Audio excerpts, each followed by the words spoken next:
Hey, everybody. Welcome to Redacted, the SCP podcast. We're back again. We skipped last week, but I think we're going to try to keep going on a weekly basis here. It's been a little difficult with everything going on. Last weekend was the 4th of July. And then before that, we're still in a pandemic. Yeah.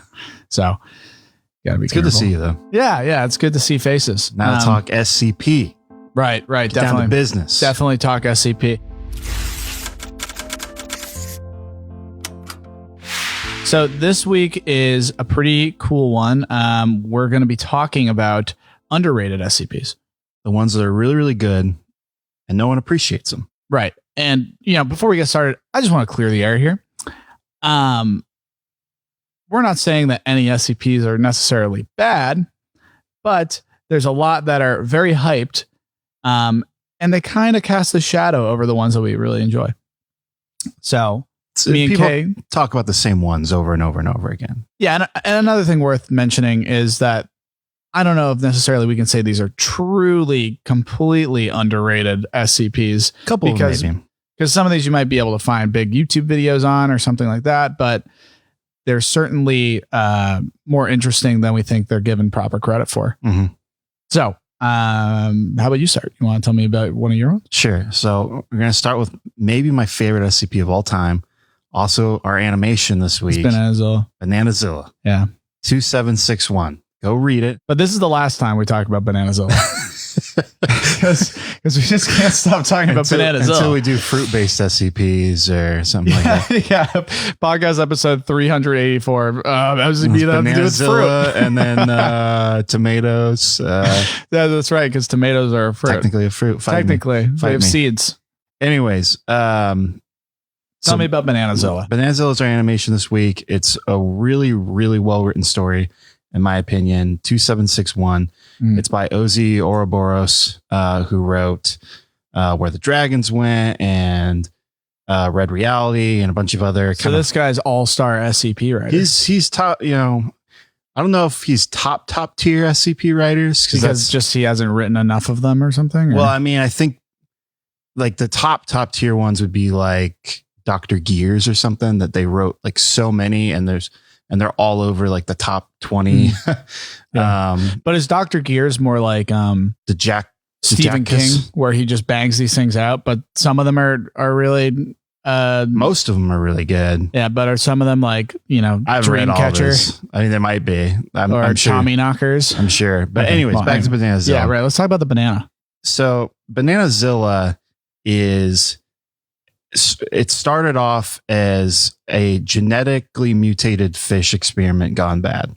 So there was this company called Aquagene that they wanted to make these senti fish. The company is basically like a pet store that's a front for like this illegally like mutating fish and selling them to like exotic fish owners and stuff. And they're making these senti fish where there's all these different types of fish that smell like fruits. So they had apple goldfish and raspberry and blueberry tetras. And there's a will, there's a way. All kinds of stuff. One of them they were going to do was the banana pipefish. And pipefish are carnivorous. The person that they had working on it, Dr. Gregory Higgins. Wow, you're remembering all of this really well. Yeah. This is all in your brain. Yeah. Well, I also just did the animation on it this week. So yeah, you gotta be prepared. But it's one of my favorites, so I remember it. By the way, make sure that you guys check out the animation on SCP Animated. Please do. I mean, it's a struggling channel compared to this one, but yeah, what we really should be doing is going on that animation and be like, hey, want to hear us talk about it? Go over and check out the podcast. Everyone watching this has seen it. But essentially what happens is he makes these fish. The gene splicing doesn't work. It's too carnivorous. It has this ability that it kind of mutates based on what it eats. Before we move on, is this sort of a parody of Jurassic World or something? It's similar to this. Like, it's like, do you think this was sort of poking fun at how ludicrous Jurassic World is?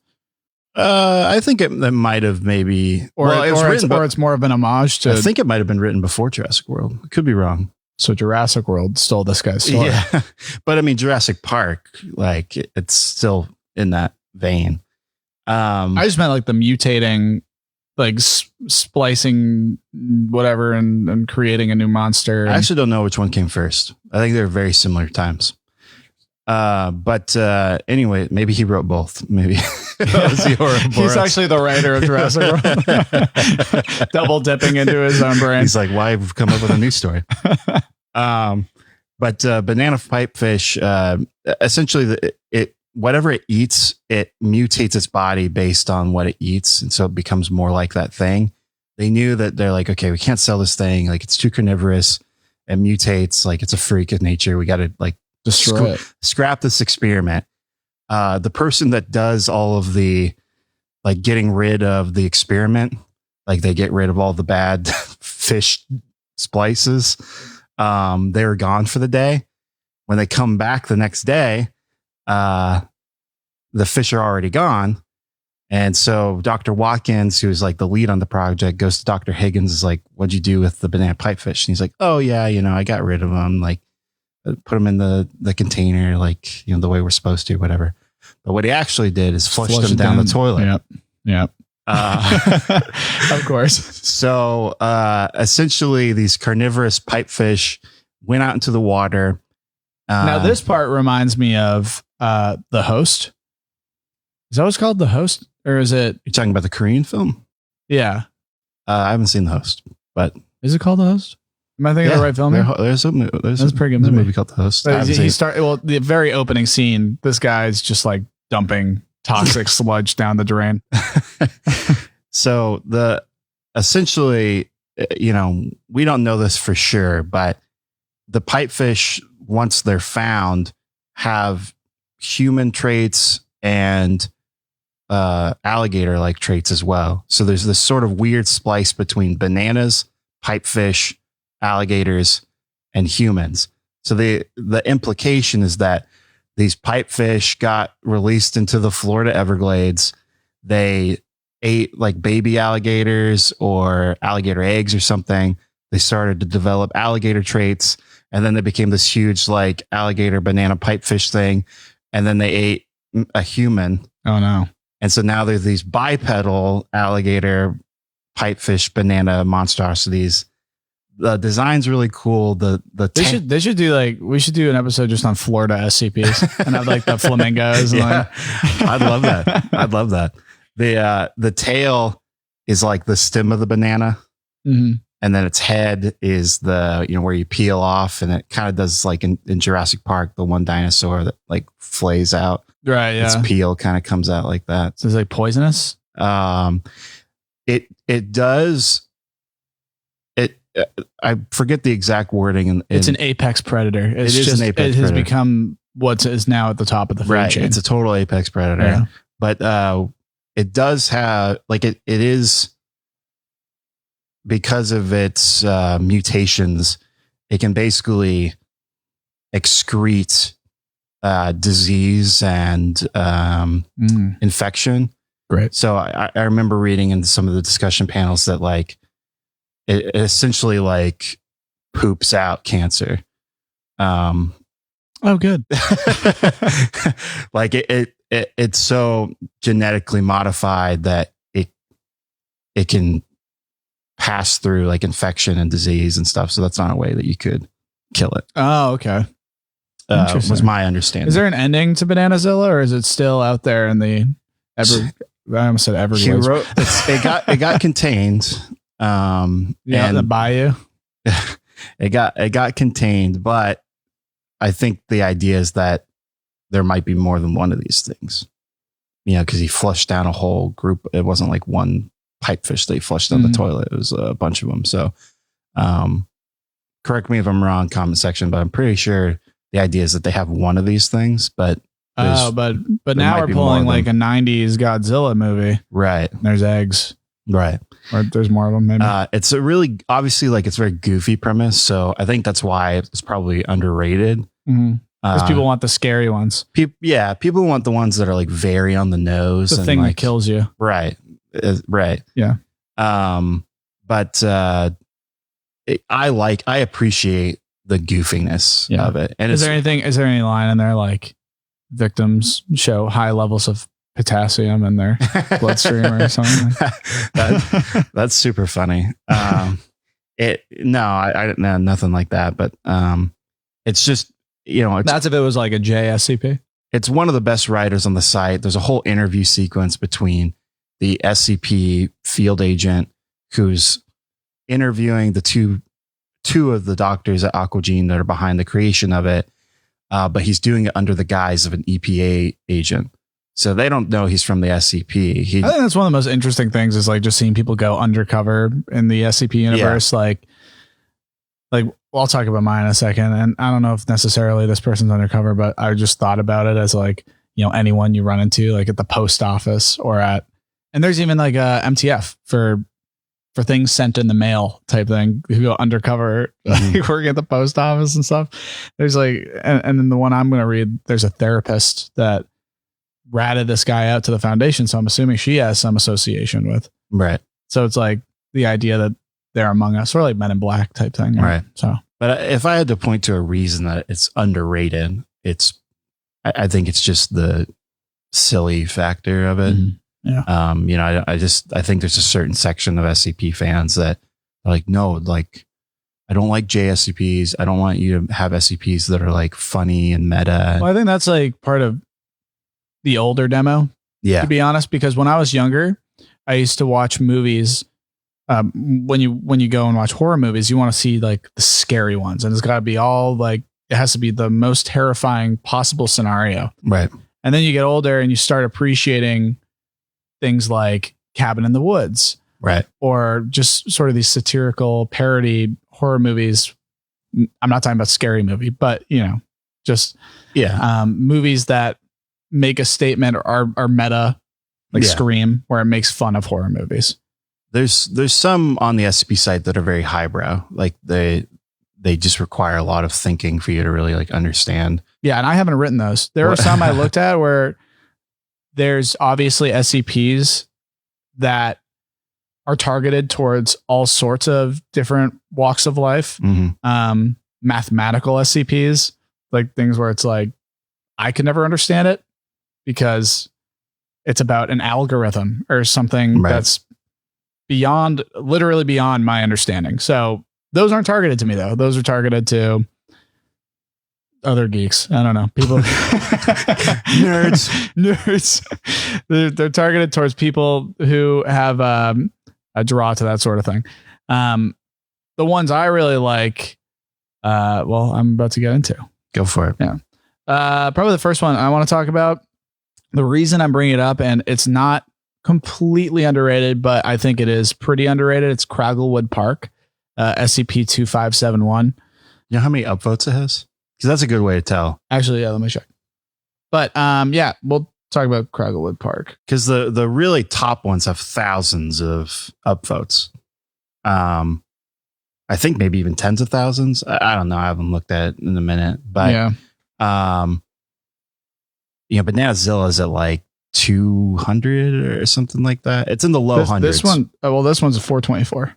424. That's still fairly low. Yeah. I mean, it's not. Well, let's look at something like 096, like the crazy big ones. Like 400's not I'm nothing. sure plenty of people have also downvoted 096 because of, just being a hipster and not wanting to. That one's like 2,500. Yeah. So anyway, Cragglewood Park, there's some stuff on it on YouTube. I have one other one that I wrote here that I really like that there's literally 0 YouTube videos on it or anything. Right. But yeah, Cragglewood Park is sort of a better version of, well, in my opinion, a better version of Candle Cove, just in the sense that it actually is saying something about what's going on in the story. Right. I don't know if any of you have, I'm sure some people listening have actually seen like Channel Zero or any of those Candle Cove type things that have come out, but it's essentially the same premise where it's this memory from when you were a child of going to Cragglewood Park, which is sort of like a demented Disneyland. It's the happiest place on earth where there's only one ride and it's a carousel. So, but around the park, there are these anthropomorphic trees and plants. So they have like faces on them and they talk, which is just really creepy. And the way they describe it is like old timey cartoons. So like Snow White and the Seven Dwarfs. Like if you look at those faces, those are the faces on these trees. You know, like back in the 50s and 60s and stuff, they made a lot of these parks that were like big plastic kind of cartoony creations and stuff. We're in Austin, Texas, and there's like an old puppet golf place that was built in the 60s that's still operating. And wait, you're talking about the one that's like down just below the river? Yeah. Yeah, because I drive past that all the time and it's so creepy. It's creepy. Yeah. It's something about like old, like cartoony, like over by like South Lamar. Yeah. It's like old cartoony, plasticky, like the facial expressions, like just something about it. Like it does not resonate. Yeah. Now in 2020, it's like feels scary, or like it's the same way. Like when you look at Halloween costumes from, 100 years ago, those are all terrifying. Like right. There's something truly horrifying about vintage. Yeah. Yeah. It's just scary. Like today's Halloween costumes are just like, it's just nothing. So are you familiar with this story, or are you kind of, I know like the basis of it, what you just explained, but I don't know like any of the real details behind it. So basically 0.05% of the world's population is affected by this memory, this sort of nostalgia of Cragglewood Park from when they were a kid, but it's really faint. And even the Foundation has tried giving people amnestics for the to forget Cragglewood Park, and it doesn't work because the memories resurface. 0.05. That's a substantial amount of people. That's a lot. When I read that, I was like, that's like sort of interesting, but it kind of makes sense as well. Once you get deeper into the story. So when these people are in this park, are the memories of these people, these children, there's no adults, no adult supervision, and it's a bunch of kids, and none of the kids know each other. It's just them and other kids, and they're all pretending to be happy. They're not actually happy. They're freaked out, but they're like laughing, and because they don't want to cry and scare the trees or something like that. It's really written in a creepy way. By the way, we're just doing footnotes on all of these, so I highly encourage everyone watching these to go read these stories, because it's not going to do the story justice. You have to read the story, because the buildup is what really makes it something spectacular. So there's only one ride there, which is the carousel, and none of the people, the adults who they interview about Cragglewood Park, who have said they had memories of Cragglewood Park, none of them got on the carousel, which, like, right there, red flag. Right. If you get on the carousel, you're probably dead, or you're going to die, or you never leave the park or something. Sure. Yeah, that makes sense. And so that makes the 0.05% even scarier, because that number is only for the people that made it back. Yeah. So it could be a lot higher than that. Right. Well, that gets to the next part, which is, this is sort of the part where there's a lot of similarities between Cragglewood Park and Candle Cove, because Candle Cove is a TV program where it's static, and these kids are like, yeah, remember Candle Cove, that creepy show that was on the air? And then, the climactic part of the story for that is the mom saying, oh, you used to watch the TV as static, your little fake Candle Cove show. So it's like, oh, it wasn't real. But all these kids remember it. They have this like sort of vivid collective memory of remembering it. So Cragglewood Park, though, takes that idea to the next level. So most of this article is an interview with, it's just subject. They don't give the guy's name. Sure. But he was essentially ratted out by his horrible therapist. Disbar him or her. Yeah, it's a her. So she ratted him out, and he's in these interviews with a Foundation member. And so they're asking him questions, and he's definitely has some post-traumatic stress regarding Cragglewood Park and doesn't like talking about it. But they press him to give sort of the information regarding his memories on it. And so yeah, he tells everything about the carousel, how he has nightmares about it. People were crying and hugging each other goodbye when they would go on the carousel, but no one knew each other. So it was kind of weird. It's like this, why were we crying? Why were we hugging each other goodbye? I don't know why that was happening. So let's see. You said all like the ages of the kids, right? They're between 5 and 7. I didn't say the age, but yeah, they're young kids. Yeah. So the other thing is the tree makes him scream when he wakes up from the nightmare, and he asks why, and he's like, because it has my face. Still not entirely sure what that means in context of the story, but the general idea is they are the trees. Well, maybe. So basically, I think the most important takeaway from this is the last part of the article where they mention, well, we found a videotape in the front bedroom of your house that's locked. And that's on the tape is sort of like an old childhood type, VHS of him and another kid going through the park together. And they're like, did you ever have any siblings? And so that's the kid who got on the carousel.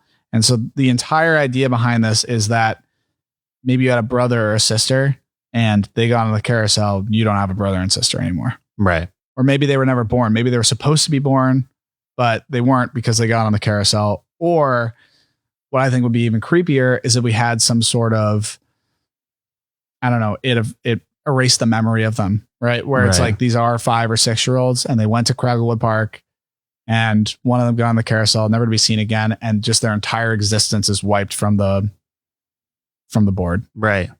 That one's really scary because if that's the case, it's not just like an amnestic that, because it'd have to, like, you would have IDs and like a birth certificate and stuff to prove that there was a person. Right. So it would have had to wipe like, what's that movie? The movie where it's this woman and she's like, I have a son. Where's my son? And like, he's just gone. And she like rips the wallpaper down and like, there's the kid's wallpaper underneath the blank wallpaper that's been put up. And essentially the whole thing is there were aliens who abducted her child and like erased her memory. Huh. I think it was called like The Forgotten or something like that. Joe, you watch movies. Have you seen that one? Yeah. He said, yeah. He said it's called The Forgotten. He said it's called The Forgotten. Joe actually didn't say anything. Just for the viewer's context, because 0.05 does not sound like a lot. Well, that's probably billion. No. But I'm doing nope, never mind. Unless I really, really butchered the math, which maybe I did, but it's a rough, like there's 7 billion people in the world roughly. Mm-hmm.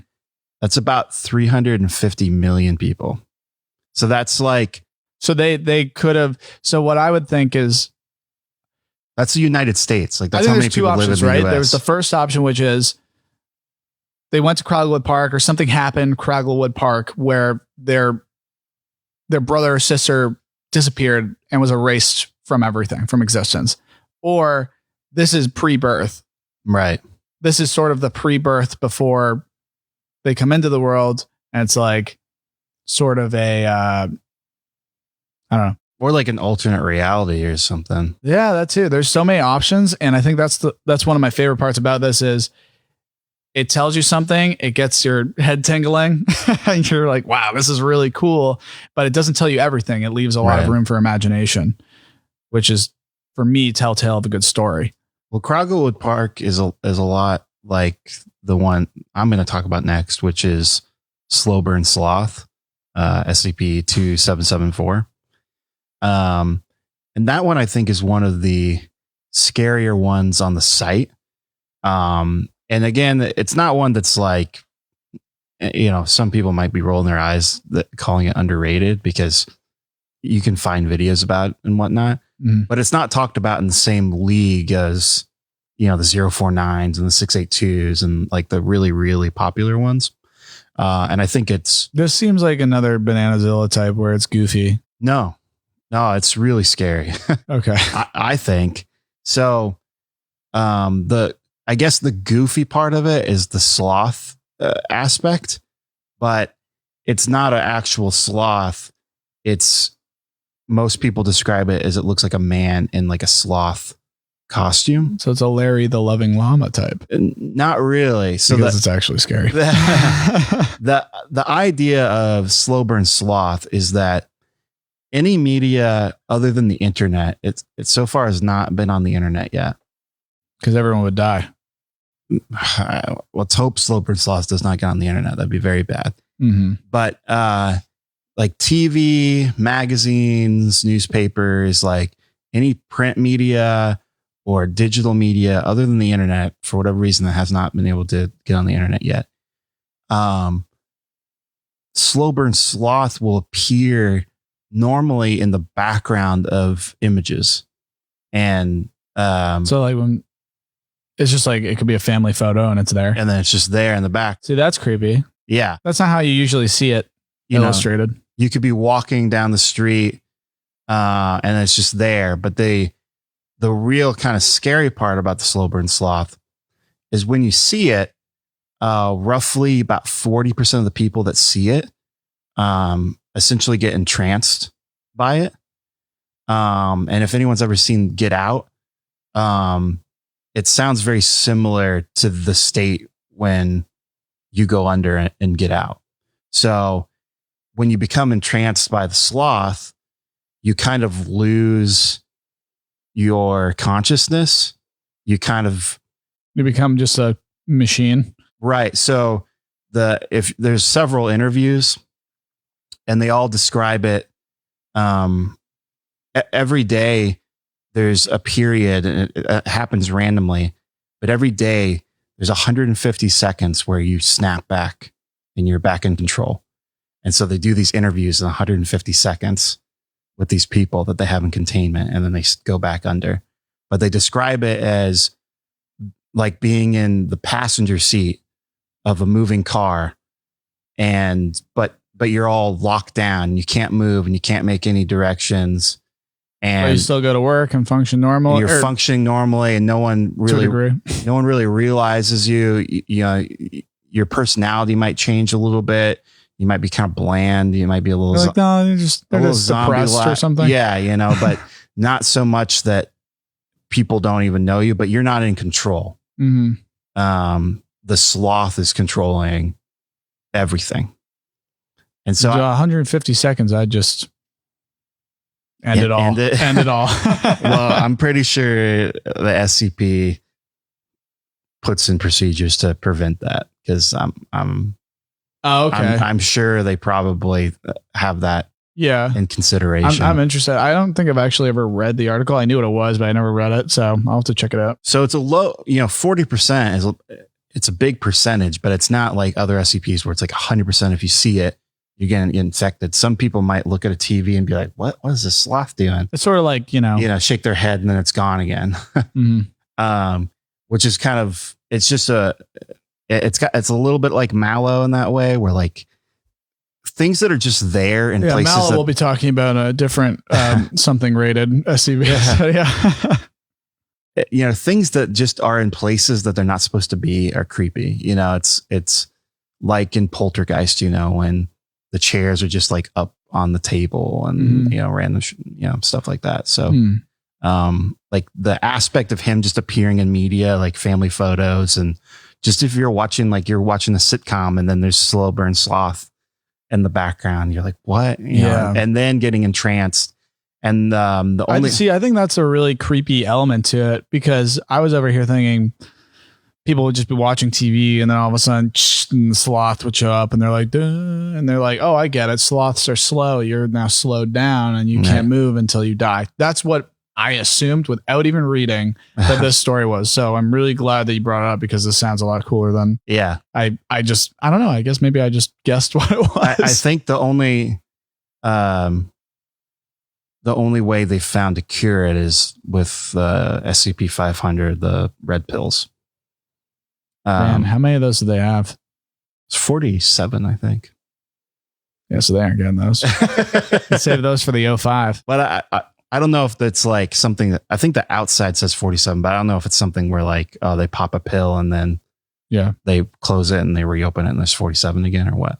But slow burn sloth is definitely a very like it's not something that kills you, but it's something that just, essentially if you become infected with slow burn sloth, and it seems totally at random because like everyone consumes media 24/7, it just can kind of randomly appear. Yeah. There's really nothing you can do to prevent it. Do you think it's sort of like a metaphor for mental illness or something like that? It definitely might be. Good question for the author if we can ever get guests to come on the show. I don't know. I think there's actually some deeper. It's pretty easy to read into some of the deeper meanings to these articles where it's like it's not just this. It's has more of a real world application. Where, I have one. This is actually a lot newer of one, and it's one of the higher rated ones on the wiki as far as new articles go. Okay. But very low when it comes to the grand scheme of things. But give it time, and I think this one will pick up for sure. But as of right now, SCP-5545 Abnormality is what I think. What is it? The sixth series? Yes, 6 series. I think it's the best one I know that I've read. I haven't read nearly close to all of them, but I've read a bunch of them, and this is my favorite. So, I think where this story succeeds, where it deserves a lot of credit, is the fact that the number one challenge of SCP is telling a fleshed out story that follows the guidelines, follows the style format of an actual government article, right? But actually telling a story, because I think it's one thing to write, there's a pencil sharpener that drives people crazy and makes them kill people with pencils, and then like just telling people about it, right? Versus actually telling a full story, but making it work within the confines of how these are supposed to be written, right? So this does a fantastic job at that, I think. So the original 5545 article is really like lacking in substance. Just to give you the gist of it, it refers to a series of interrelated anomalous objects and phenomena.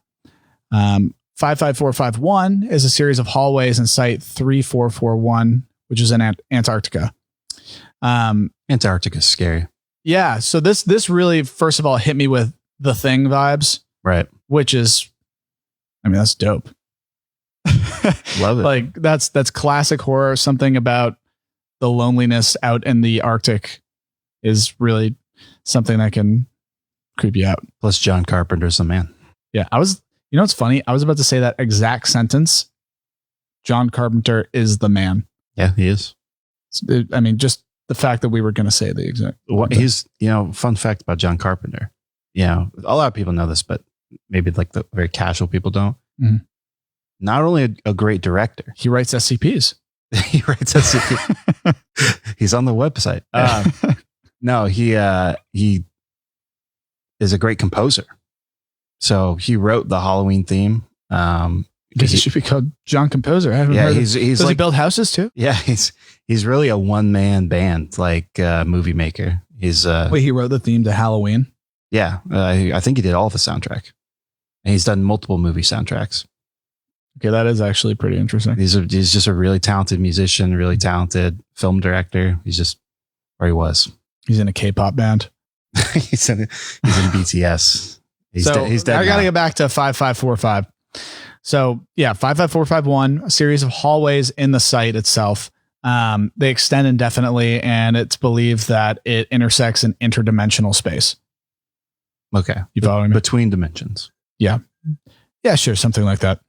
55452 is an entity that's inside the site. So the actual facility. Yeah. That's all it says. No other information provided. It's just an entity inside the site. So now I'm getting massive The Thing vibes. Right. Because it's like, okay, so anyone in this site could be the thing, the entity. Right. But I digress. There's not really a whole lot of information here because of the fact that this article is written by a man in the site, right? So like the write-up on what 5545 is purposefully vague. And then it goes into more detail, right? Where the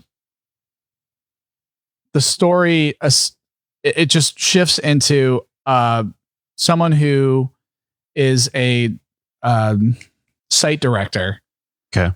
and their name's Jason Monroe, and they're basically writing a letter to the O5 inquiring about this SCP. They're like, hey, something's off about this article. I'm going to go down there and check it out and see what's going on. This is a super long SCP. Right. I'm not going to read it. I'm not going to tell everybody everything that happens throughout it, but it's long and the payoff is great. Super cool story. Yeah, don't want to give too many spoilers. But I thought it was really interesting how they basically wrote this like a lackluster SCP, and then someone comes in and says, no, hold on. There's something more here. I got to go check it out. It's pretty meta in that sense. Right. So I thought this one was definitely an underrated SCP. I think a lot of the newer ones are actually underrated because if there's one thing people do on the site, it's take things to the next level. Yeah. It seems like they're getting longer and more stylized. Yeah. Well, you're not going to, you can't. The early SCPs, most of them are very short, but they're popular because they were the first. Mm-hmm. So you have to keep upping the stakes. It's like movie sequels. Every single one, they try to push it farther and farther and farther. Yeah. Have you read the what is it, Megalovania? The one that's Donald Trump, essentially? No. So long. It is so long. And the idea isn't it's Donald Trump. It's that it's every so often. I have not read it in a while, but something about it's something that affects US presidents. And just check it out. I don't. I can't really get into detail. I couldn't even begin to sum this up. It's one of those things where the longer it gets, the harder it is for me to sum it up in a podcast. What happens in it? Okay, we can talk about, any of the series 1 SCPs, and we could be like, oh, let me sum this up in 2 sentences. But as you get into series 5 and 6, it's like I can't sum this up at all. Actually, all right. So my next one is maybe slightly controversial because. Not controversial in that it's kind of underwhelming upvote wise. It's like a very low count, especially considering it was one of the first wave of SCPs. It's 088. But I say it's controversial because if you read the discussion on the article, and by the way, if people don't read the discussions, there's a lot of cool kind of nuggets in there. Mm-hmm. If you go on the article and you go to the bottom, you hit discussion, you can see all the admins kind of talking about the article and like their opinions on it. And a lot of times you can get the author of the article and they give like a little backstory information about things. But the like more recent opinions of it have been like fairly negative.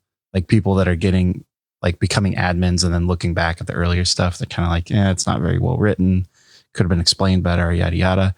But I really enjoy the concept of it. So for those that don't know, 088 is the Lizard King. And the idea behind it is that there is a mummified lizard entity. He spews out highly toxic, poison from his mouth and his hands. Yeah, he secretes it. But he's dead. He's technically alive, but he's in like a catatonic state. Okay. That we haven't been able to, or that the SCP Foundation hasn't killed him. The vast majority of the time, he's just in this mummified catatonic state. There's, I think, 50 other people that he was found with. Maybe it was 20. Now I don't remember the number off the top of my head, but there's several other people that had very similar like lizard qualities to him, but it was science he was the most reptilian, right?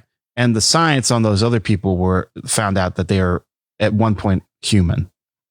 So if the Lizard King makes physical contact with you with the poison, you become a lizard. You become a lizard, part of the lizard people.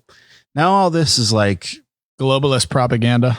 It's fairly standard kind of like SCP stuff. You're like, okay, there's like a lizard and poison. Yeah. Lots of things like they touch you, you do this, whatever. But what I kind of liked about it was that it was found this tomb, essentially, it wasn't found like in some tropical rainforest. It was underneath LA. And it was just like, I was imagining this being under the pyramids or something. Right. Okay. But it was this tomb underneath LA, and it was found by this basically like whack job that he said he had this. What if it was just like the plot twist at the end was it was a Kardashian and they didn't realize? But it was found in the 1930s. And what I really enjoyed about it was that there's an actual paper like in real life from 1934 in LA where they talked about, is there an actual lizard society underneath LA? It was like on the front of the newspaper. I don't know. They must have been desperate for news in 1934 in sounds LA. like yellow journalism, but it ties into like actual real life events. And at one point that newspaper was up on the SCP site, but it got taken down because they didn't somehow they get hit with copyright for that? Yeah, they didn't own the copyright. Yeah. What? That's so weird. Yeah. I think it was LA Times or something that get over it. From 1934. Yeah, it's like, we're gonna need this. But the Lizard King occasionally wakes up. Since they've discovered him, he's woken up twice from his hibernation. And each time it's been very, very difficult to recontain him because the poison not only infects other people, but it also can essentially corrode through any metal or object. So it basically pulls the old man. You basically have to put him to sleep again to get him, contain him again. And on top of that, as he's infecting people, they essentially become his servants, and they'll like sacrifice themselves to protect. But can they turn people into lizards? I don't think they can. Okay, so there's the alpha. I almost said wizard. Yeah. Alpha lizard, and then the little lizard cronies. Right. Cool. So it's fun. It's cool. It's kind of like 049 a little bit in that, it infects people and they have things. But yeah, that's the thing, right? Some of these, because with that one, it's like, which one was written first? Right. Because I feel like they deserve benefit of the doubt. Right. But I really enjoyed the fact that it was actually tied to a real life thing. What actually happened. That is cool. I definitely like the incorporation with SCPs of real life objects, which happens all the time. I feel like a lot of SCPs stem from, this is a really weird thing. I want to make up a story about it. And then they take the photo and they write a story about it. But as we move forward in the series, I think that people more often than not put a little more thought into it. It's not like, look at this weird globe thingy. What if it was another universe or something? Like, right. There needs to be a little more to it. Yeah. Do you think that in the new series, like if someone submitted something to series 6 and it was the quality of series 1, like an average series 1 article, they just would say no? Yeah, I definitely think that. Yeah. Like the sort of the expectation has gone up a lot. Well, when SCP first started, it was, people could just there's a lot of original ideas in SCP, but also when SCP, there's also a lot of younger people now. Yeah. In SCP, because I'm sure there's younger people watching this video, younger people who watch the animations. But I think that they probably have to go through a lot of articles. Yeah. The early ones, they definitely could copy from like other horror titles and whatnot. But now that there's thousands of them, it's, they have to be a lot more original. And I think they have to put a lot more effort in it to make it a unique thing that people will actually upvote and recognize. Like, it has to really stand out. When there was 100 of them, you could read them all in a day if you really wanted to, but yeah, now that there's almost 6,000, but yeah, those are some pretty good underrated SCPs, I would say. Yeah, I had a couple more, but I'm just gonna I'll rattle them off because we've been on this one for a bit. I was gonna bring up Harbinger, but that one isn't really that underrated. I think it's actually kind of grown in popularity. But that's 1281. It's a sentient spaceship essentially sent to deliver a message. And it once was capable of interstellar travel, but has since broken down. The Foundation communicates with it. A certain Dr. Bloom has discussions with it, and it sort of is more of an emotionally driven story, sort of like Here Be Dragons or Where the Dragons Went. Yeah. And so this it makes you really feel for this hunk of metal in space, right? Mm-hmm. Because it's trying to deliver this message. It's this monologue about lighting up the darkness and how precious and short life is, and it's told pretty well. And I think that was a really solid story that maybe should be given a little more recognition. And then the other one I had is A Gentleman, which is SCP-1867, the Sea Slug, Theodore Thomas Blackwood. And the only reason I bring this one up, because I think the actual SCP itself is sort of, it's pretty cool, but there's nothing really shocking to it or anything that really... So many tales, though. Yeah, that's the whole reason. There's all these tales. We've done one. Our 682 video was based on a Theodore Thomas Blackwood tale, which was the Tarascunt of 83. And then there's a bunch of other ones too that we haven't touched. There's Tales of Bigfoot, Land of the Unclean, which is the Red Sea Object. Yeah. So there's a lot of tales with him as well. Real quickly, for those that don't know what the Gentleman is, it's essentially a sea slug, but the slug claims to be Theodore Thomas Blackwood. He's like a British explorer and naturalist. And they went all these crazy adventures with all these other SCPs, and he recounts all of these tales. And he's like Ernest Hemingway, right? Except British. Yeah, like a British explorer, Theodore Roosevelt kind of person. Yeah, I think that's probably where the Theodore came from. Yeah. All those crazy exploits and going to exploring the Earth and collecting artifacts. He in the actual story itself, he talks about there's a cottage in England he gives the address of, and so the Foundation sends an MTF out there or whatever, and they go check it out. And there's an underground vault under the cottage, which has diaries or journals of the things he said, like described, except they're just less exaggerated and more to the point.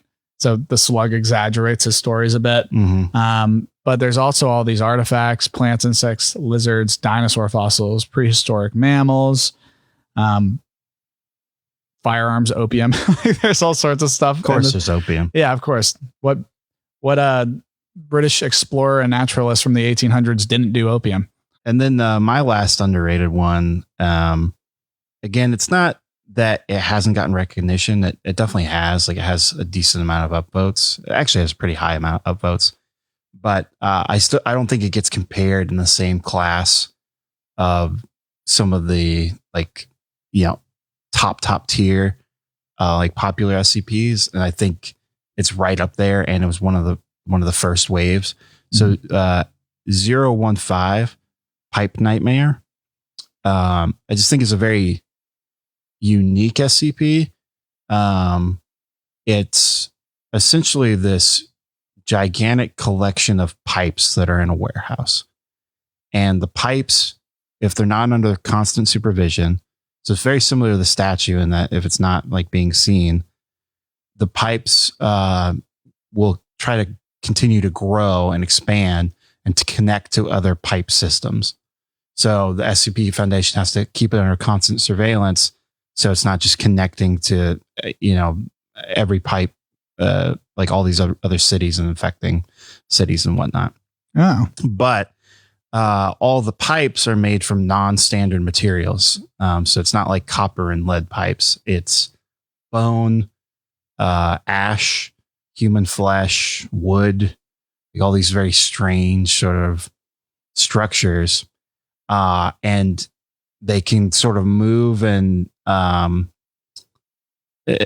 people describe it as very maze-like. So it's a little bit like IKEA as well, where you feel like if you ever get trapped inside of it, you can't find your way back out because the pipes are so dense and thick. It's like going through a jungle of pipes.